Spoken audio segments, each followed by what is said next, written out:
সুপ্রিয় দর্শক মণ্ডলী, আজ আমি এখন এই মুহূর্তে দাঁড়িয়ে রয়েছি টাঙ্গাইল জেলার বাসাইল থানার ফুলকি গ্রামে নন্দা বিলে। আপনারা কিন্তু ইতিমধ্যে দেখতে পাচ্ছেন আমার পাশে কিন্তু অনেকেই কিন্তু এই মাছ ধরার জন্য ছুটে চলে আসছে। সেই বিভিন্ন টাঙ্গাইলের বিভিন্ন ওয়ার্ড, ইউনিয়ন এবং জেলা থেকে কিন্তু তারা ছুটে চলে আসছে এই মাছ ধরার যে মহা উৎসব সেটাকে উপভোগ করার জন্য।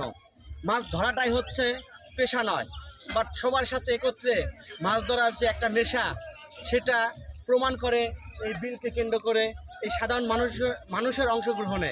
আমরা তার তথ্যচিত্র তুলে ধরছি, আপনারা দেখতে থাকুন। কাকা ভালো আছেন? মাছ পাইছেন? পাইছেন? কি মাছ পাইছেন? শুধু গুড়াপুটি। ভাই মাছ কি পাওয়া গেছে? পাওয়া গেছে। বড় মাছ কি পাইছেন? শুধু ছোট মাছ পাচ্ছেন। এবং এখানে কিন্তু সারিবদ্ধভাবে সবাই এই ধর্মজাল ফেলে মাছ ধরা অপেক্ষা কিন্তু করছে। কাকা বড় মাছ কি পাওয়া গেছে? অনেক মাছ পাইছেন? ফয়লা মাছ পাইছেন? কয়টার দিকে আসছেন? কয়দিন পর পর এরকম মাছ মারেন? সপ্তাহে 2 দিন। তাই কাকা ভালো আছেন? মাছ কি পাইছেন না কেবল আসলেন? কেবল আসলেন। কয়টা পর্যন্ত মাছ মারবেন এখানে? একটা দেড়টা পর্যন্ত। এটা কি খাওয়ার জন্য মারেন না আবার বিক্রি করার জন্য? খাবারই মারি, আবার বিক্রি করে কত। বিক্রি করে না?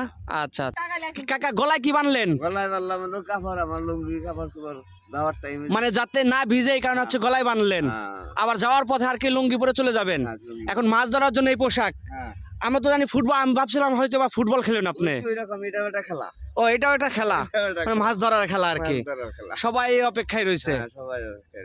আচ্ছা আচ্ছা, মাছ তো ধরতে যাবেন আর কি, এখনো ধরেন নাই?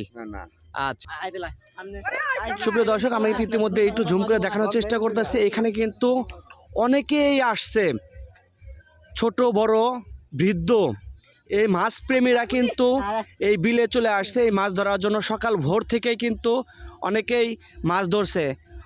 অনেক ধরনের অনেক প্রজাতির মাছ কিন্তু এই বিলে পাওয়া যাচ্ছে। আমরা কিন্তু সেই তথ্যচিত্র তুলে ধরছি এই মুহূর্তে টাঙ্গাইল জেলার বাসাইল থানা